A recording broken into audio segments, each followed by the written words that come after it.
Hello students, welcome to chapter called Python Fundamentals, and this is the part 1 of this particular chapter. In this chapter we are going to start the Python programming language from the very basics. That means we'll be starting Python programming language from the ABC of Python.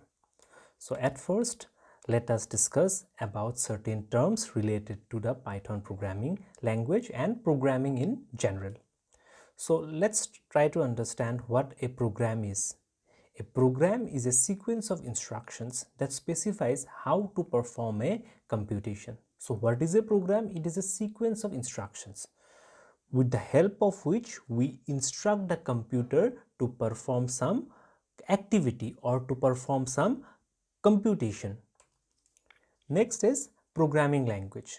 So how to write a program? For writing a program, we need to choose a language known as a programming language. Just as for expressing something, now I am for expressing the meanings of these words, for expressing the meanings of these terms, I am using the language English. Similarly, for writing a program, you can choose among the various programming languages available. So what is a programming language? The language using which a program is done is known as a programming language. So with the help of programming language, we can write the programs or give instructions to the computer. For example, C, C++, Python, Java, all these are known as programming languages. Next, we come to the term called programmer. So what is a programmer? The people who does programming are known as programmers. So if you are programming in Python, then you will be known as a Python programmer if you take up this task as a professional. Next, we come to the word called character set. So let's say when you were in class 1 or when you were in class nursery and when you were taught the language English, what was the first thing that the teachers teach you? The first thing that the teachers teaches you are the alphabets, like from A to Z, and after that the punctuation marks and all these things are taught. Similarly, here also at the beginning of any programming language, we need to know about the valid things which the programming language can accept. So what is a character set? It is a set of valid characters that a language can recognize. So whatever possible characters are recognized by Python, we have to frame the entire Python programming language using only those characters. For example, for framing the entire English language, we have certain characters like the capital A to Z, small a to Z, then comma, full stop, question marks, and certain other symbols. Similarly, for writing the programs in Python, we require a character set which consists of the letters capital A to capital Z, small a to small z, the digits 0 to 9, some special characters like dollar, underscore, white spaces, and certain other characters. So let's try to understand character set in a bit details. So this can be said as the character set of Hindi. So we will compose the entire Hindi language by using these character sets only. Similarly, this can be said as the character set of English. So what we'll do? We'll frame the entire English language by using these character sets only. Now let's take an example. So let's say I'm writing the English language. So in the English language, is this character ko acceptable? No, it is not acceptable because it is not a part of the character set of English language. Similarly, let's say I'm writing something in Hindi language. So is the alphabet A acceptable? No, A is not acceptable because A does not fall in the character set of the Hindi language. Okay, so what is a character set? So character set are the set of valid characters which a language can recognize. So by using the entire character set of Python, we have to frame the entire Python programming language. Next we come to the term called tokens. So what are tokens? So when you were in class 1, after being clear with the alphabets, the teachers teach you certain words, some certain simple words like A for apple, B for ball, and so on. Similarly, Here also, by the how do we teach you a word? For a word we have a word called tokens. So what are tokens? The smallest individual units in a program is known as a token or lexical unit. So the smallest individual unit which will make some sense, it is known as a token. So there are different types of tokens available. The first is the keywords, second is the identifiers, third is the literals, fourth is the operators, fifth is the punctuators. And in this part of this video, we'll be discussing only about keywords and identifiers. In the corresponding parts, we'll be discussing about literals, operators, punctuators, and so on. So let's try to understand what a keyword is. So what is a keyword? A keyword is a reserved word in a programming language which has a special meaning reserved to the language compiler or interpreter.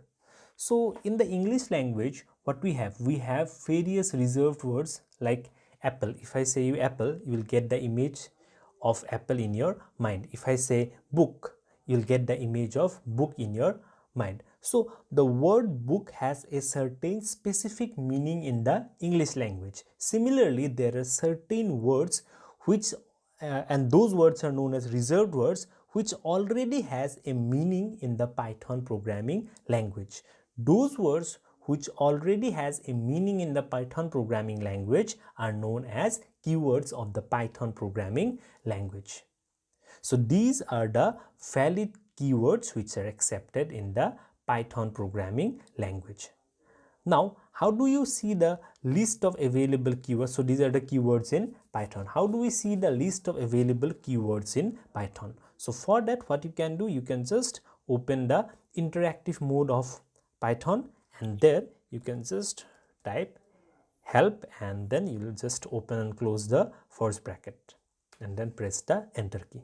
So after that, your help menu will open. So if I want to find out the list of keywords which Python programming language can accept, then I have to write the word key, keywords, and press the enter key. As I press the enter key, what will happen? The list of the keywords in Python programming language will be displayed. As you can see here, here is a list of the Python keywords. Enter any keyword to get more help. So if you want to know the meaning of any of these keywords, you can just type that word and you will get its meaning. More about the meaning of these keywords will be discussed in the subsequent parts. So I hope the concept of keyword is clear. Keyword means a reserved word whose meaning is already stored in the Python interpreter. We'll go to the next type of tokens, which is the identifier. What is identifier? Identifier is just like a variable in mathematics. Okay, so a variable is something which can take different values at different times. Similarly, an identifier is also something which can take different values at different times. So identifiers may be defined as the names given to different parts of the program. So identifiers are such words or such characters which does not already have a meaning in the Python programming language, but as a programmer we can give meanings to certain parts of the language. So whatever meaning we give, it is known as the identifier. Whatever words meanings are already stored, it is known as a keyword. So identifiers includes variables, objects, classes, functions, list, dictionaries, etc. Here I will be basically focusing only on the word variables. As we move ahead in our learning experiment of Python programming language, you will be clear about the other terms also. I'll be discussing the other terms also clearly. Okay, so for now you should keep this in mind, that identifiers means the variables which can take different values at different point of time. For example, let's say you have a function, a mathematical function fx, and fx means f is a function in the variable x. So we have the function as 2x square plus 3.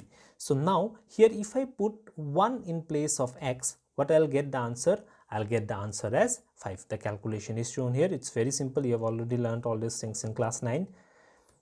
If I put 2 in place of x, I'll get the result as 11. Similarly, if I put 3, I'll get the result as 21. So is the meaning of x fixed? No, the meaning of x is not fixed. In place of x can take different values at different times. Okay, therefore it is known as an identifier. In mathematics we say it as a variable, here we'll say it as a identifier. So x is an identifier. It does not have its own identity. We need to give identity to the variable x. So there are certain rules while naming identifiers. So you cannot use anything and everything as an identifier. While naming identifiers, we need to follow the rules which I am going to discuss now. So the first rule is that the first character of an identifier must be a letter or an underscore character. Very important point. You cannot begin an identifier with a number. Okay, the first, you cannot begin it with a number, but number can come in between. For example, 1AB, is it a valid identifier? No, it is not a valid identifier because the first character is a number. But as the point says, the first character must be a letter or an underscore character only. $AB, is it valid? No, because the first character is not a number, is not a letter, or neither it is an underscore character. So these two are called invalid identifiers. Let's discuss some valid identifiers. AB1, is it valid? Yes, it is valid because the first character A is a letter. At the letter part, any numbers can come as 1 has come. But in the beginning, you cannot begin an identifier with a number. A1B, this is also acceptable. Underscore A1, this is also acceptable. Okay, so this is the first rule for naming identifiers. Next, the first character must not be a number, but a number can be used anywhere after the first character. As you have already seen, you cannot use the first character as a number, but it can be used anywhere after the first character. For example, AB1 is a correct form of identifier, A1B is a correct form of identifier, underscore A1 is also a correct form of naming identifiers. An identifier can be of any length. There is no restriction on the length of an identifier. You can use an identifier of any length. An identifier cannot be chosen from the list of keywords. This is a very, very important point. So why it cannot be chosen from the list of keywords? Because keywords already have a meaning reserved in the Python interpreter. Since it already has a meaning, can you change its meaning? You cannot change its meaning. Therefore, you cannot choose a keyword as an identifier. Okay, so let's try to make you understand with the help of some examples. So let's say this is the what mode? This is the interactive mode. So if I give, like, say A1 equals to 4, is it acceptable? Yes, it is acceptable. But if I give 1A equals to 6, then I'm getting an error. Okay, it is a syntax error. What is syntax error? I'll come to it at a later part of the video. Okay, so here we are getting an error. So basically you should understand that error means we have done some mistake. Okay, here what is the mistake? We have begun an identifier with a number which is not acceptable. Let's say if I write $A equals to 5, here also I am getting an error because it is violating the first point. So if I give underscore AH equals to, let's say, 5, then it is accepting. Why? Because I am following the rules of identifier. So let's say I write XYZ, it can be an identifier. If I write XYZ, 2A equals to 99, then also it is acceptable because identifiers cannot begin with a number, but numbers can be anywhere in the middle of an identifier. Okay, I hope that these things are clear.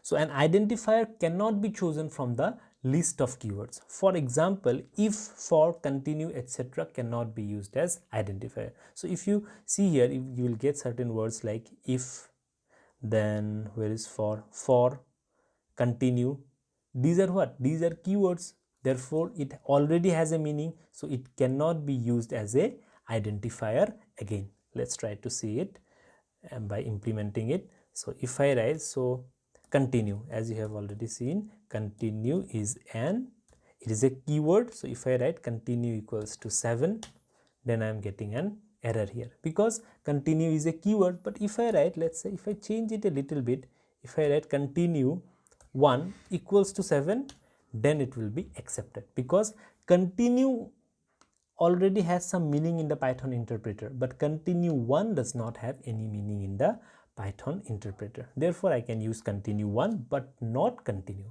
So you must remember that you cannot use the keywords as an identifier. An identifier cannot contain any special character except underscore. You should note it down that an identifier cannot contain any special character except underscore. So only underscore is acceptable in identifier. So if I write $8 equals to 8, I'm getting an error because it can accept only underscore as the special character.